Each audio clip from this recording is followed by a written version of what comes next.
Okie dokie. So, hey, what's going on, guys? Welcome back to the channel and the Patreon. It's me, Mikey, and I'm back today for a brand new reaction. And today I'm doing something really different. You know, I'm going to be swapping comedy for real life as I react to Missed Warning's The Bradford City Fire.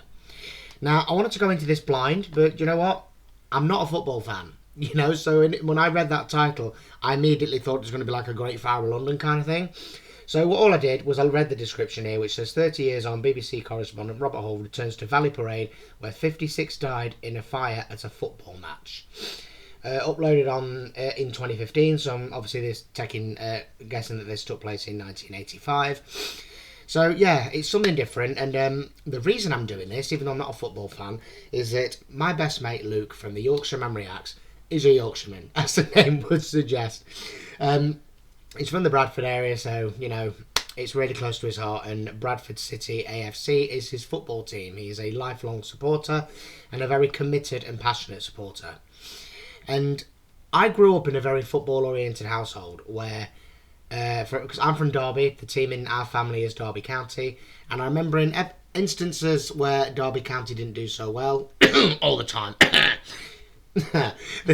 Yeah, people in the family that were supportive, you know, it was kind of a taboo subject if they did well, and they kind of lost faith until the next game.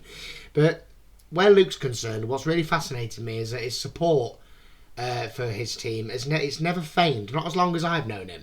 Every time he posts about them, it's always positive, it's always supportive, and yeah, I've actually said to him a couple of times, how come he's so patient? You know, how come, you know, this is such a strong support force? And he sent me this, and he says, this will give me a unique glimpse into that support system. So I'm looking forward to it. I love learning new things. And like I said, I'm not a football fan, but I'm always keen to learn. I'm trying to, you know, take an interest. And yeah, he's taught me a lot. You know, I know the offside rule. I know a few things. He's taught me a fair bit, bless him. So yeah, I'm anxious about doing this because, again, this isn't the kind of thing I'm used to. But you'll have to bear with me, you know, because I'm going to be learning along the way. There might be some terms used that I'm not entirely familiar with. But, yeah, we're all going to watch it together. So, yeah, don't forget to like the video, subscribe to the channel if you are new, and leave me a comment. So, yeah, I'm not going to pitch it too much because, again, mostly this is going to bring in a new audience, I think, if I'm lucky. So, yeah, let's all watch, let's all learn, and, yeah, I'm keen to see what happened with this event. I've actually mentioned it to my mum and she remembers it. She hasn't told me a lot. I told her, so, you know, I need to go into this and I need to learn about it. Don't tell me anything. But yeah, let's watch and let's all learn and see what went on. Now on BBC One in Yorkshire and Lincolnshire, 30 years since the Bradford City Stadium tragedy, BBC News correspondent Robert Hall returns to Valley Parade.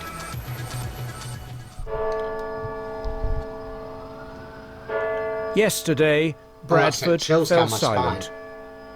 The city remembered 56 supporters who didn't come home after a fire at a football match between Bradford City and Lincoln City 30 years ago. Last month, football paid its own tribute. Why do you think it should be remembered? It just has to be, doesn't it? Because of all those poor people. My grandma definitely helped me out and put me into the stand, and she just told me to run. Oh, well, this is going to like feature people that were actually there. Survivors. Oh, wow. Yeah, I don't know if you can see, I've gone goose pimply just by that intro. Oh dear.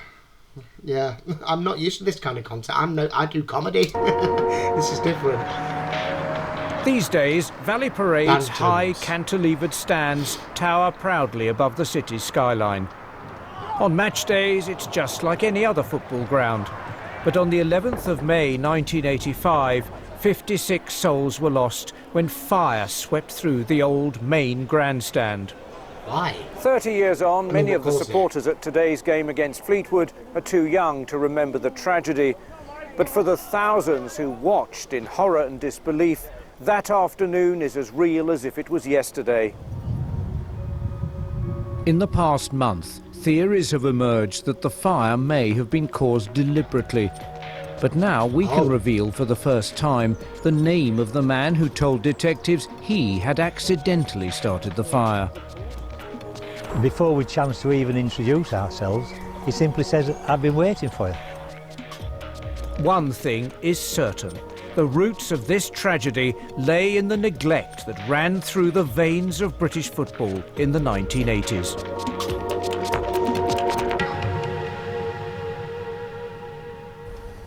Of the 56 people who died on that Saturday afternoon, 54 were Bradford City fans and 2 were visitors.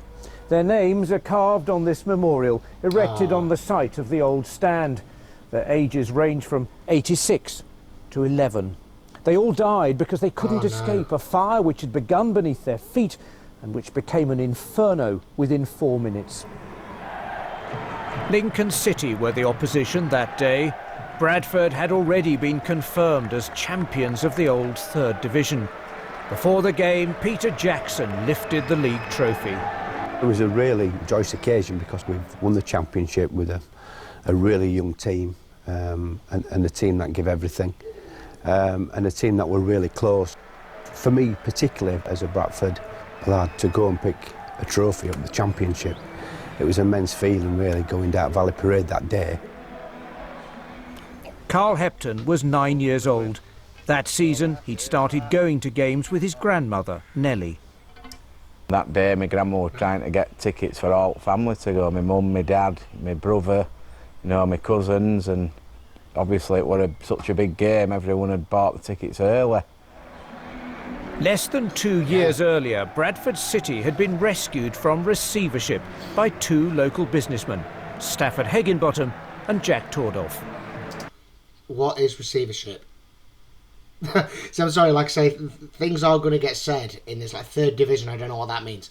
I am going to hear things I don't understand because I'm going to say it again. I'm not a football fan, you know. But yeah, explain what they mean. Anybody? That'd be great. I saw this, just a very small pall of smoke going from underneath the stand, and I thought, oh dear, what's somebody doing wrong now? Glyn Leasing was a constable with West Yorkshire Police. He was one of the first to notice that a fire had broken out. I climbed over to the seating area to try and see if I could investigate a little further where the smoke was coming from. The crowd didn't move at all. They remained seated, engrossed in the football match, almost oblivious of what was happening. My colleague at the time, John Helm, was commentating on the game for YTV from his position on top of the Midland Road stand. And we've actually got a fire in the stand on the far side of the ground. And that looks very nasty indeed. Now the police have gone over there to try and quell the fire. Bradford City had a throw-in and Stuart McCall, I didn't know this. I'm sorry if it's been said before. I'm trying so hard to pay attention and make sense of the terminology. That was on TV? That was a televised match? Oh my days. Oh, that is harrowing. One of their most famous ever players was, I believe, taking that throw-in, and behind him I just noticed a very small glow. Now these are extraordinary scenes at Valley Parade. It's supposed to be a day of celebration. One hopes the stand doesn't burn down. Bradford City's player coach, Terry Yorath, had been trying to concentrate on the game, but he was distracted when a policeman walked in front of his dugout. And something in me made me follow him, you know, like just watch him walk back up. And as he walked back up, people started to jump over the wall. Now a BBC weather forecaster, in 1985 Paul Hudson was 14 years old. He was a regular at Valley Parade. I've seen that image posted many times on Luke's community tab. I'm familiar with that image, more familiar with that than I am Pride Park. On that afternoon just before half-time, I was stood with my uncle and we just noticed just down here wisps of smoke coming up from the stand, but there was no sense of panic. Nobody really knew what was going on. In fact, people made a joke of it at the time. And the police are doing a tremendous job in getting people out of the stand and onto the pitch. I had to continue commentating, obviously, on what I was seeing, and without trying to be over dramatic. I wasn't aware of the gravity of the situation. I couldn't possibly have been. Very rapidly, the flames were engulfing the stand and people were scrambling out. First you could see a bit of smoke, and then you started to see flames, and then obviously where the fire were coming up through the stand, you could see them people who were sat in them seats had, you know, moved away. Already there was thick, black, acrid smoke beginning to gather at the top, and you began to see the flames coming up. Tony Delahunty, who was commentating for Pennine Radio that day, described the panic that was starting to build. People are spilling onto the pitch, and we can see the flames going up into the air there, and people are running around. They're running around beside us, they're running around all around us, and people are saying, get onto that pit. There were quite a few people beginning to climb over what was a wooden barrier. I know this kind of goes without saying, but they must have been absolutely terrified. And do you know what? I'm going to say this now. I thought this a few seconds ago, and I was going to save it till the end, but I'm going to say it now because I don't forget. What must have been going through the players' minds? You know? What was going through their minds thinking these people will come out to see us? People could get hurt because they've come out to see us. What must they have been thinking? Watching that happen, not knowing... Oh, dear. That is dreadful. Into the back of the stand, because I think people's natural reaction was to get out towards the back of the stand. I can remember looking up and all black smoke were like curling over the top of my head. I could see it, just like a wall. All behind me was thick black smoke, and I just remember it moving. I was just looking up. Obviously I was small, so the only thing I could do was look up, so people were bigger than me, and I could just remember black smoke curling over the top of my head. It was only a very, very narrow space, and on the left-hand side I approached a kiosk where you could get tea and coffee and things like that, and I remember the details like it was yesterday. There was an old gentleman stood there and he'd just bought a cup of tea, and he refused to move until he got his change. I think gone back to the boardroom. Priorities. They're still drinking. And I said to them, do you realise there's a fire? Images are You've got to get awful. out. The door on the far side just blew open. And all of a sudden now they realise what's going on. The heat is now becoming tremendous. I'm sitting immediately opposite the main stand. And I just remember that thick black smoke. It was black as night. The wall of smoke just crept down and down, and then eventually it was just like the middle of night. You couldn't see anything at all. And then I can only describe it as everybody's animal instinct kicked in. I think perhaps that's what happens, but... Sounds right. So it's just...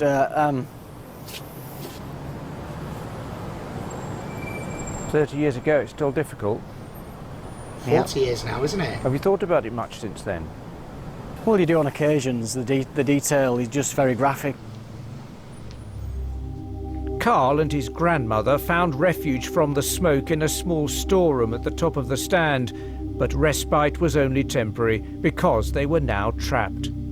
Oh no. Me and my grandma just looked at each other, and this bloke smashed the window. I can't remember if he helped me out and my grandma, or it was just my grandma. My grandma definitely helped me out and put me into the stand. And she just told me to run.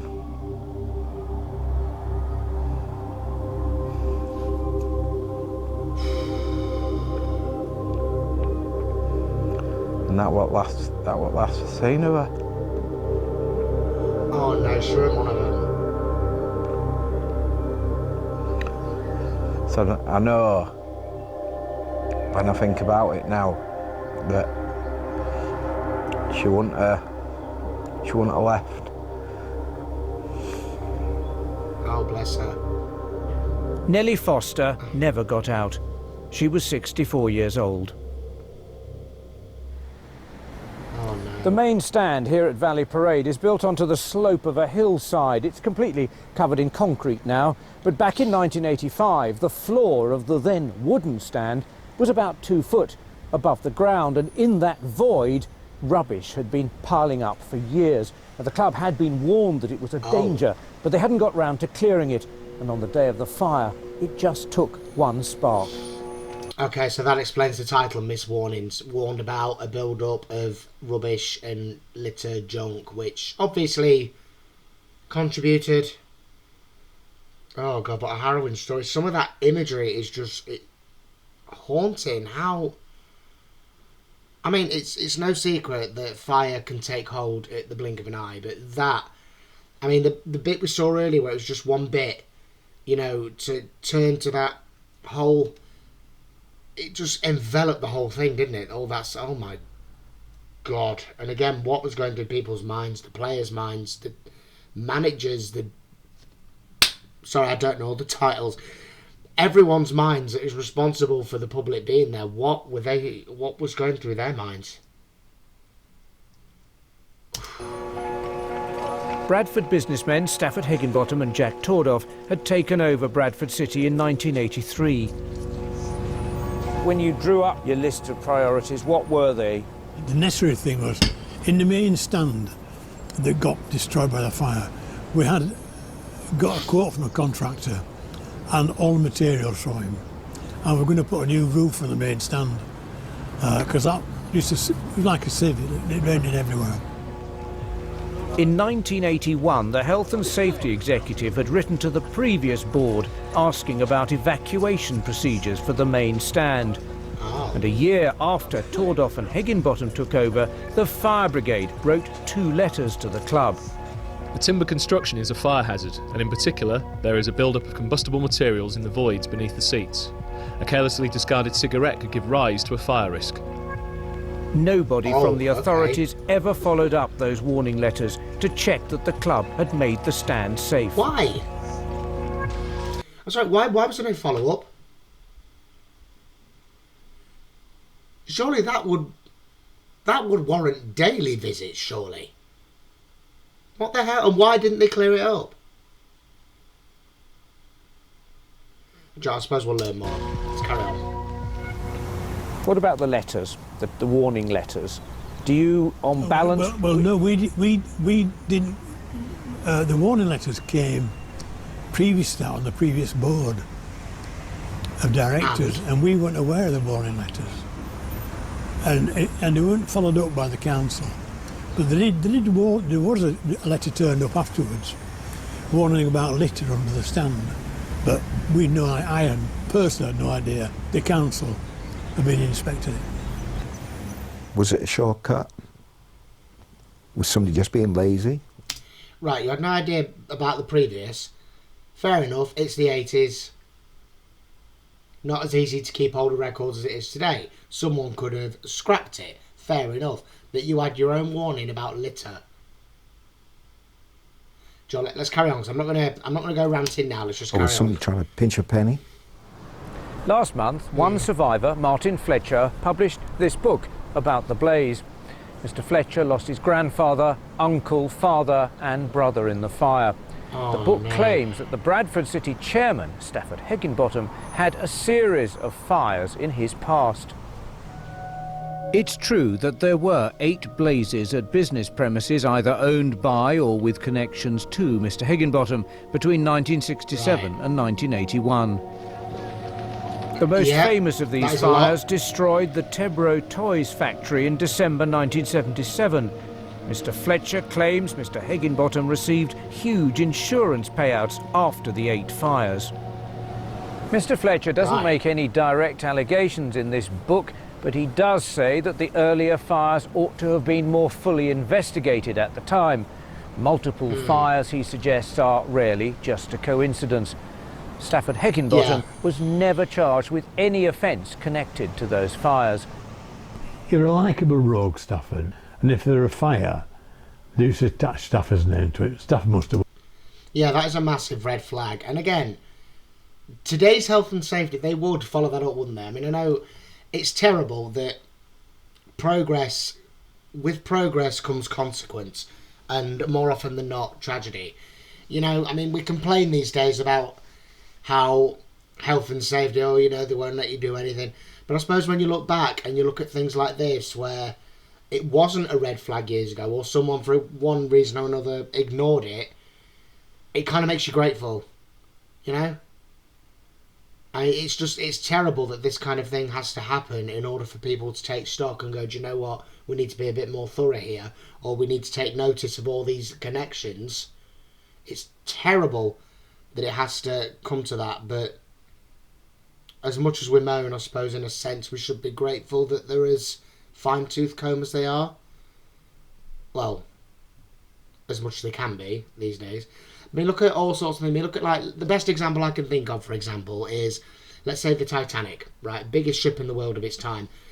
All those state-of-the-art engines, all this, you know, thing about being the fastest, all of that contributed to one of the biggest disasters in the world. And because of that, cruise ships are now improved.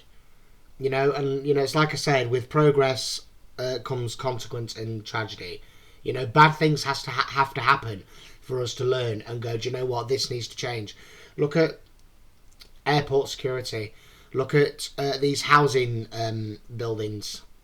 We all know which one I'm thinking of. I'm not going to say it out loud. But, you know, while they dress those buildings up to look good from the outside, but it is in fact a hazard. And just all sorts of examples littered throughout history where you can go, you know, that happened, but now it's improved.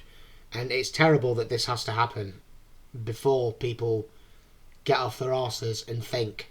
Walk past it, you know, but only jokingly. But I couldn't imagine Stafford lighting a fire.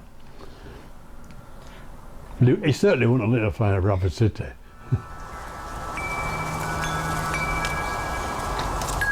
Raymond Faulkner was a senior detective inspector with the newly formed West Yorkshire Major Crime Unit.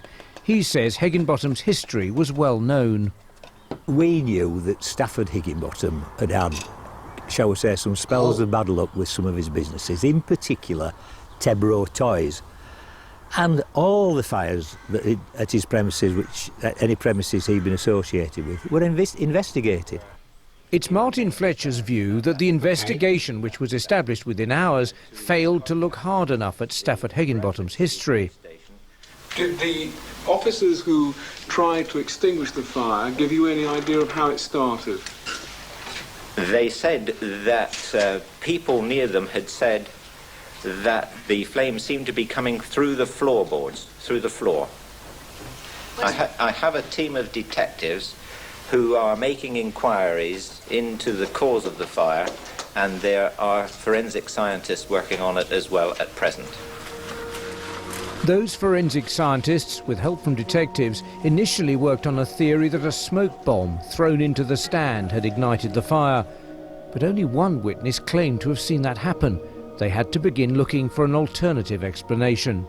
Investigators were able to tell the exact spot where the fire had started because, by pure chance, an off-duty police officer was sitting in the stand enjoying the game. And he had a camera with him. These photographs helped us to pinpoint exactly where the fire had started. Investigators held a reconstruction in Bradford Police Station to help witnesses recall the events. Everyone who'd been seated in G Block were asked to attend. After excluding those who were injured and those who had died, the occupants of just 2 seats remained unaccounted for. So we asked the people who were sat next to these 2 empty seats, and one recollection was that the 2 gentlemen were an old man and his son, middle-aged son, and the old man had emigrated a long, long time ago from Bradford. The missing men were actually an uncle and nephew. They were visiting from Australia, and the hunt was now on to find them. After exhaustive house-to-house inquiries, Raymond Faulkner knocked on a door in South Bradford. It was answered by a gentleman who invited us in, and before we'd chance to even introduce ourselves, he simply says, "I've been waiting for you." That man was Eric Bennett. Years before, Mr. Bennett had emigrated to South Australia, but he was back in Bradford that summer to visit friends and family, and he went to the match that afternoon. He then took us into the sitting room of his house and said that he'd been at the match, he'd been sat in the stand, right where we knew the seat of the fire had taken place. He said he smoked a cigarette, dropped the cigarette onto the floor in front of him, went to put his foot on it, but it unfortunately dropped through, he said, a knothole. Mr. Bennett said he tried to put the fire out by pouring his coffee on it, but within minutes smoke had returned, this time accompanied by flames. So they rushed to the back of the stand, got hold of some policemen. Right, okay, so I know this gentleman's still explaining, but yeah, so at this point it's a dropped cigarette on what I'm assuming is the piles of litter that we're warned about. And had those piles of litter not been there, it probably would have just landed on fresh earth and gone out naturally. Let's see, that's what I'm taking from it up to now. Told them what was happening. The policemen very quickly started to evacuate the stand. We know the tragic results of what happened. The truth is that he dropped a cigarette, and he was quite unequivocal about it. He dropped the cigarette that started the fire. What was his demeanour when he told you that? He was obviously troubled, and I felt extremely sorry for him. And this will be weighing on his mind for the rest of his life. 30 years on, it'll probably never be possible to be 100% certain who or what started the fire. What we can say is that among the investigators at the time who we've spoken to, there is complete confidence that the fire began accidentally. As the police force, we sort of made the decision that we weren't going to release his name to the press or to anybody else. But of course the final decision is with the coroner. Eric Bennett has since died, but his relatives have confirmed to us many of the details of that day. However, they say Eric never told them that he had dropped the cigarette which started the fire, though they did remember him saying that he tried to put it out with coffee. Valley Parade has become a blazing inferno. The TV cameras that were at Valley Parade to record a football match ended up providing experts with key evidence of what had happened.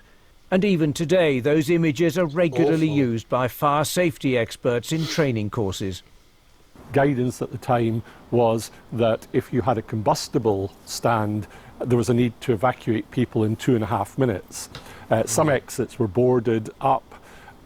Some were not available because they were locked. Some were bolted rather than padlocked, but they weren't readily available. And really, in that sense, there was a sort of disaster waiting to happen because it was never going to be possible to clear the stand in 2.5 minutes. But why? Why were exits boarded up? Why were they bolted? Why were they not accessible in the chance of any disaster? That is... Yeah. And also just one more thing about the idea of it being a dropped cigarette. Again, like I was saying before about health and safety, I'm a smoker. Well, I vape, I smoke, you know. I'm in a mix of vaping and smoking at the minute. But yeah, basically, as a smoker, I'm one of those people. I complain about the fact that, oh, you're not allowed to smoke anywhere anymore. This kind of thing is making me go, well, do you know what? This is why. Because this can happen. You know, it is literally one spark. And a cigarette is a mass of burning embers. Yeah. I can see it. I complain. You know, I do complain that I can't... Well, I don't feel like I'm allowed to smoke anywhere. But, yeah, it kind of makes sense when you think about that. You might again, imagine it would be reasonably simple for spectators to escape via the pitch. But now the poor design of the stand at Valley Parade enters the equation. As the main stand was built into a hillside, all the official exits were at the top of the stand, at the back, exactly where the smoke and heat were most lethal. And because the club wanted to keep standing and seated spectators apart, getting to pitch side was complicated. Unless you were close to either end of the stand, the only way down involved a 5-foot jump to a small, terraced area in front of the seats. Even now, there was a further obstacle. The advertising wall was lower on one side than the other, so once you were over, there was a 5-foot drop to get to pitch level. That final moment, you're trying to get over this barrier. Right, so by design then, all the exits being at the top, where obviously it's a scientific fact, heat rises.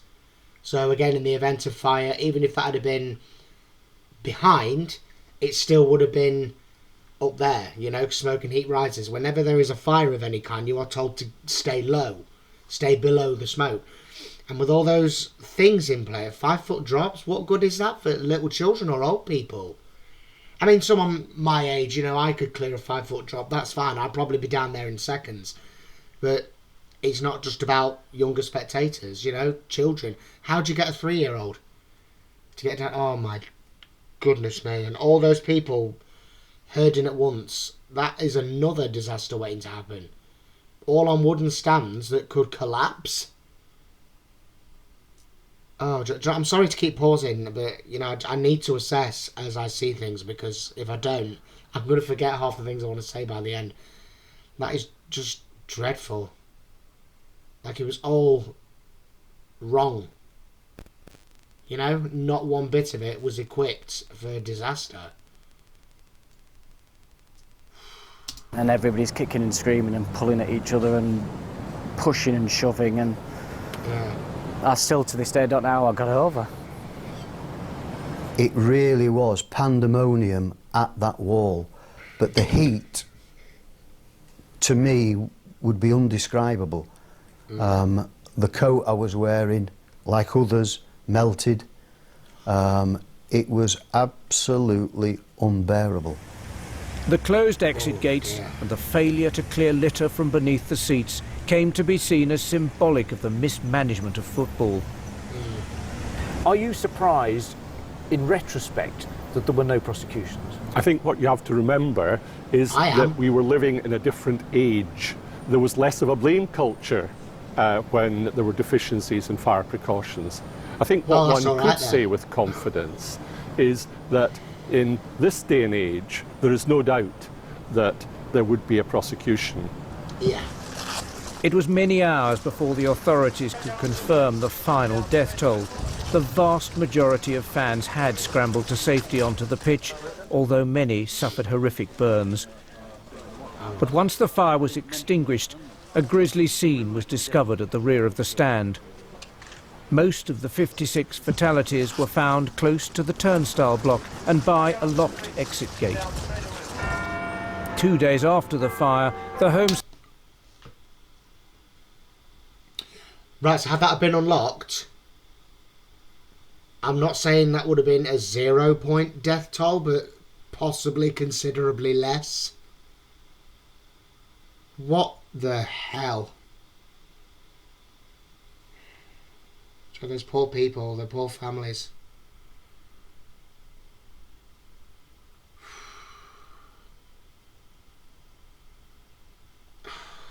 Secretary Leon Britton announced that there would be a public inquiry led by a High Court judge. On the 23rd of May, less than a fortnight after the fire, Mr. Justice Popplewell walked into this, Bradford's council chamber, to begin his inquiry. He'd already visited the ground and he would later visit the hospitals because many of the most seriously injured and the bereaved were unable to attend. Oh, it was terrible. I'd seen the film on the Saturday night. We flew up, I think, either on the Monday or Tuesday, and there was the ground as it had finished on the Saturday night, burnt out. It was horrendous. Because the forensic evidence was uncontested, Popplewell wanted to make progress on his inquiry as quickly as possible. We were anxious to have it as soon as possible for two reasons. One, while people still had good memory. Secondly, we didn't want to find another fire happening in similar circumstances before our recommendations had been dealt with. From the start, Mr. Justice Popplewell had made it clear that he wasn't out to apportion blame. His interim report contained two central safety recommendations, though. Firstly, that all large sports grounds should undergo fire inspections with new stands built of non-combustible materials. Secondly, that where there were still old wooden stands, a complete smoking ban should be imposed. Popplewell's final brief didn't just concern Bradford. On the same day as the fire, one young supporter had died after Leeds fans rioted at Birmingham City. And 18 days later, 39 supporters were killed at the Heysel Stadium in Brussels. But while spectator safety was high on the political agenda, the club still didn't see it that way.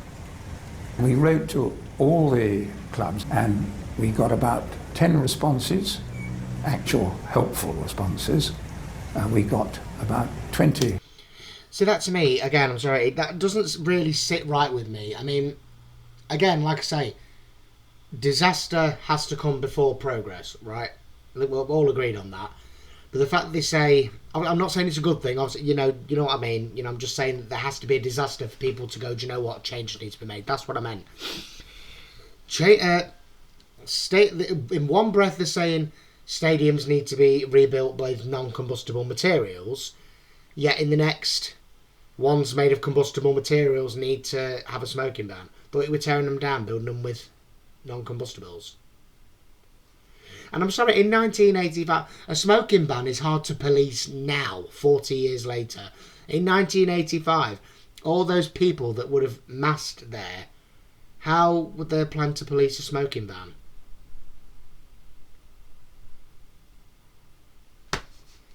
I don't know. I can't get my head around it. I really can't. Acknowledgements, and well over 50% of the clubs simply never replied. It was astonishing that they took so little interest in crowd safety. It says it all, doesn't it? Yeah. We didn't feel responsible for it at all, because we'd only just taken the club over. The plan was to rebuild the stadium, which I did. After the fire, I got the job of rebuilding the stadium. So we did. Right. We got a nice stadium together then, which was perfect. And it should have been like that before. But you still didn't clear the litter away, despite the warning letter that you had.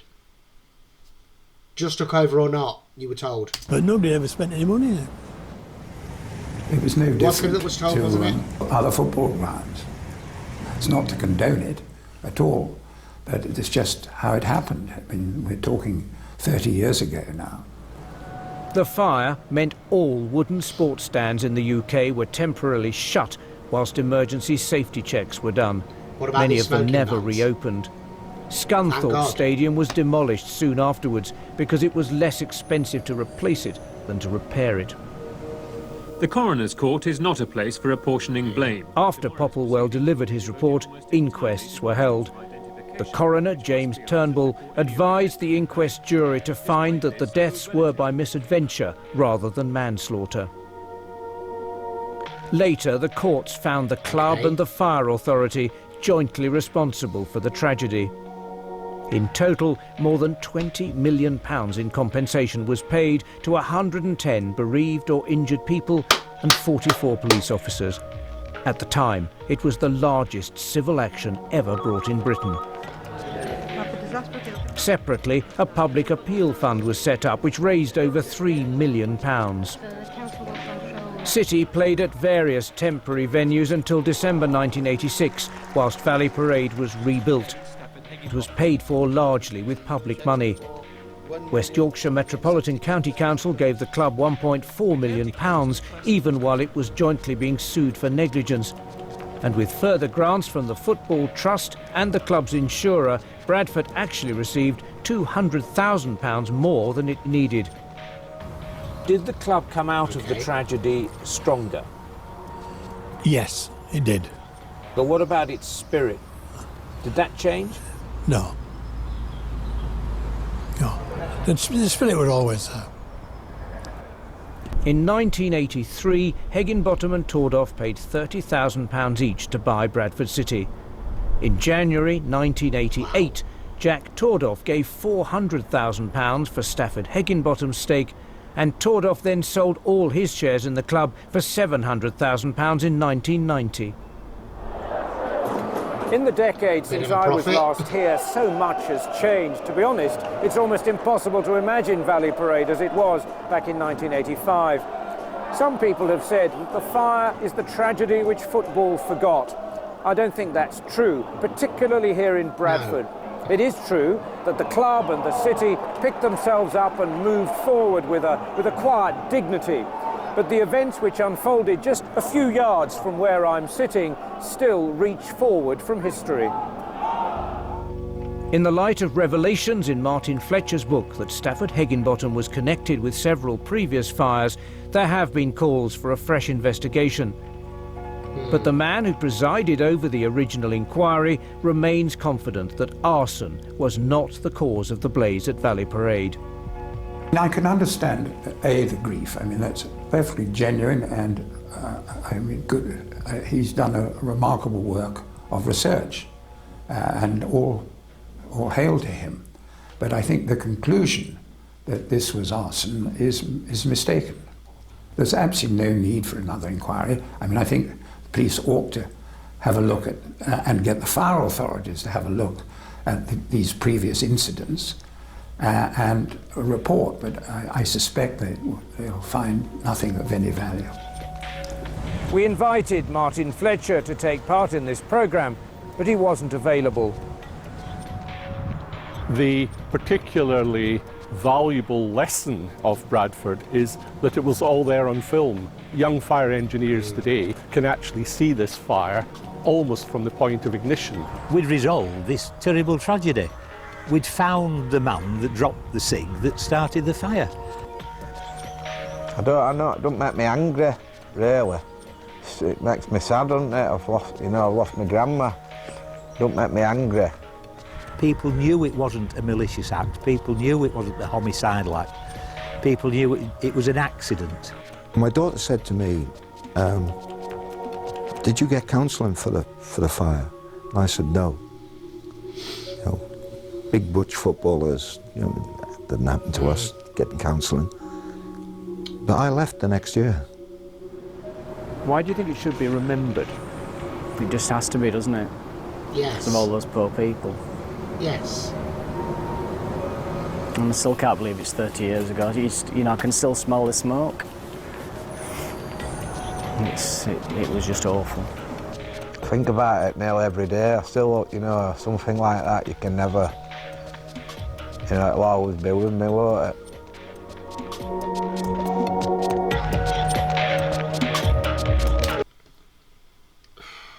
Well,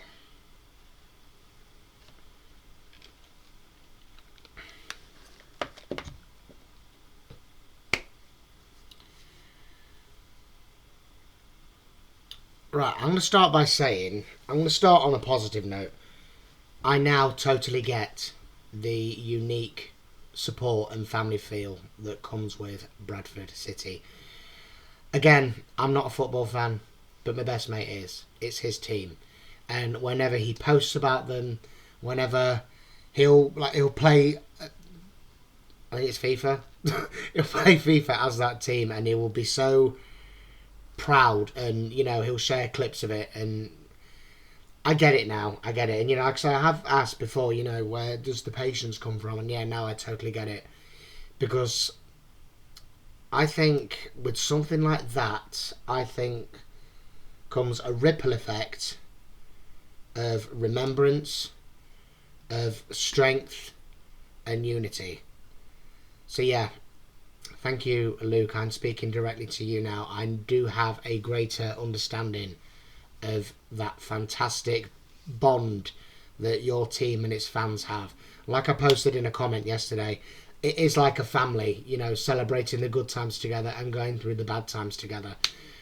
And again, something like this, I mean, it is absolutely dreadful that this kind of thing has to happen, not only for people to take stock and realise that changes need to be made, but to generate a whole new kind of support. I mean, like there was an older gentleman there, he said, have they lost the spirit? No.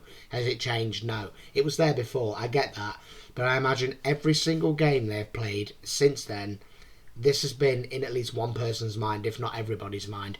That could be in, management, players, fans, even a referee, let's just say. So, I mean, the memory of those people will always be in their hearts, I imagine. I mean, even the younger generation now that are playing for that team that weren't even born, weren't even thought of when this started, when this took place. And, the fact that it comes as like an education, it's such a strong part of the history of that team now. And like I say, it'll be in their minds and their hearts all the time, I imagine. I mean, again, what a travesty of an event. I mean, I'm not going to sit here and throw my own opinions in there, because well, I don't really feel like there's much of a point, you know. I don't really feel like I've got the right to do that in a way. But in my opinion, you know, they said that, you know, letters of being previous fire hazards, they weren't accessible to them when they took over in 1983. Fair enough, you can't really prove it either way, but you were told to sweep up the rubbish. You were told that there was a gathering of rubbish underneath stands made of combustible materials. More to the point of that, why, when they were sent letters about a gathering of litter, why did they not refer them back to previous letters? You know, you were contacted in this year to warn you about combustible. Why was that not brought back up again? And if it was a dropped cigarette, I mean, again, I'm not trying to cast aspersions or anything. I'm not being funny. In 1985, cigarettes were considered one of your 5 a day. In fact, you were encouraged to have 5 cigarettes a day, if not more. That bloke that dropped that cigarette cannot have been the only person smoking. His cannot have been the only one to slip through the stands. It can't. You know, what is the likelihood of that? I mean, this was today, right? This was 2025, where you were not allowed to smoke there. One person having a crafty cig and it's slipping through. I mean, they're not made of that stuff anymore. I get it. That isn't likely anymore. I get that. But I'm just saying, if they were, and it was a time of, like now, where you can't smoke there, one cigarette getting through, someone having a crafty ciggy, that is kind of believable. But in 1985, really, I bet everyone in that stand was smoking. So do you think that one person's one cigarette just landed on the right piece of litter to start that blaze? I don't know. It's a funny one. I mean, again, I don't know whether this has been looked into again since 2015. I don't know if it's something that people still speculate over. I imagine they do, because I'm new to this and I'm speculating over it now. I mean, the guy who... There was like 8 fires connected to his previous business ventures. Yeah, that is a massive red flag. But again, it was the 1980s, you know, things weren't as thorough then as they are now. Not just in terms of health and safety or fire safety or anything like that. I'm talking like the investigation that takes place afterwards. I mean, there was a very famous fire in Derby back in 2012. If you're not from Derby, you probably heard of it. The Philpott children of Victory Road. They were able to assess... I mean, fair enough, it was a sloppy effort of trying to make something look like an accident. But they knew from the minute they walked into that house that an accelerant had been used, that something had been dropped on purpose, and that things had been sort of done. Like, for example, the doors were locked from the inside, I believe. I believe that is one of the big factors in that fire, if I remember correctly. That was a massive red flag to people, and it was quickly worked out that it was done on purpose. And in this case, litter that they've been warned about being left where it was, allegedly having no record of being warned about the combustible materials, the locked exits at which the majority of those people died. I'm sorry, there's too many red flags in my head. You know, this all sounds like it concocted. Again, I'm not saying anything, I'm not accusing, because, again, I'm very new to this. But as a reactor, all I can do is take the material that I watch and draw my conclusions based on that initial reaction. I cannot watch this and then come back in half an hour and then tell you what I think, because that's not how I do things. That's not how any reactor does things. I'm just telling you now what I think off the top of my head, what my opinion is. And I just think it is awfully weird that all of these things have stacked up and such a tragic, horrible event has taken place and taken so many lives.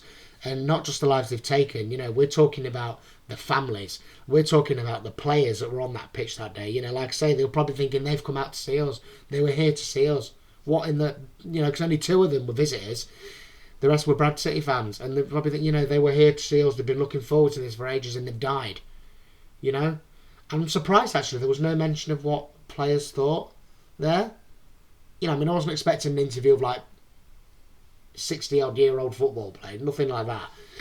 But yeah, I'm surprised that not a lot more there was said. But yeah, I'm just thinking of that ripple effect that it has, you know. And even now, you know, people in the city of Bradford, there were probably people around at that time, you know, relatives of people that went to that match who have relatives that are going to matches today, and it's probably still in the back of their minds, you know, every time they go out to a match. A bit like people that lived through, like my great-grandmother who lived through the First World War. Every time there was mention of any conflict, it must have terrified her that another one was going to spark, especially after World War II as well. You know, she had things like Northern Ireland, Vietnam. She must have panicked her life out of her body every time there was mention of conflict. So again, I imagine it's still having that effect to this day, to not only the current fans, but fans that were around back then. Oh god, that was a harrowing story, but very interesting and very informative. And just before I wrap this up, I would just like to express my condolences to the families of the people that lost their lives on that day, and obviously in remembrance of the people that lost their lives, and to every Bradford City fan and resident for whom this is a staple of your culture now. You know, I'm so sorry that this kind of thing happened. I can't believe it. It's absolutely dreadful. It really is. But I wish all my best to the residents of Bradford and its surrounding areas, the team, its fans, especially my best buddy, to you, Lukey boy. Yeah, just bless you all, you know, and I wish your team a strong and successful future. From what I've heard, they're not doing too bad. But I could be wrong, I don't know. But yeah, the support and the way it's supported and the different vibe that I get from the support of that team is totally understandable now. I mean, again, I'm at the understanding that it was there before, but it's a bit more, how can I put it? It's like, you know, in a group of people that go through something terrible together, you're bonded for life, aren't you? You know, so I think it's something like that. I think you see that more in films. You know, you see a group of strangers that end up going through something together. They end up best mates for life. And I think it's that kind of effect as well. So a bit of a knock-on effect of disaster is that it does, it's as horrible as it is, it does generate bonds. It does generate gratitude and respect and support and love. It does generate those things. And that is, it seems harsh to say this, but that is probably the biggest upside. You know, as well as improved safety measures and structural correction and health and safety, that's got to be the bigger one, that it makes you look and go, do you know what, we'll do this for them. You know? But yeah, that was very informative and interesting. And as terrible as the subject matter is, I have enjoyed it.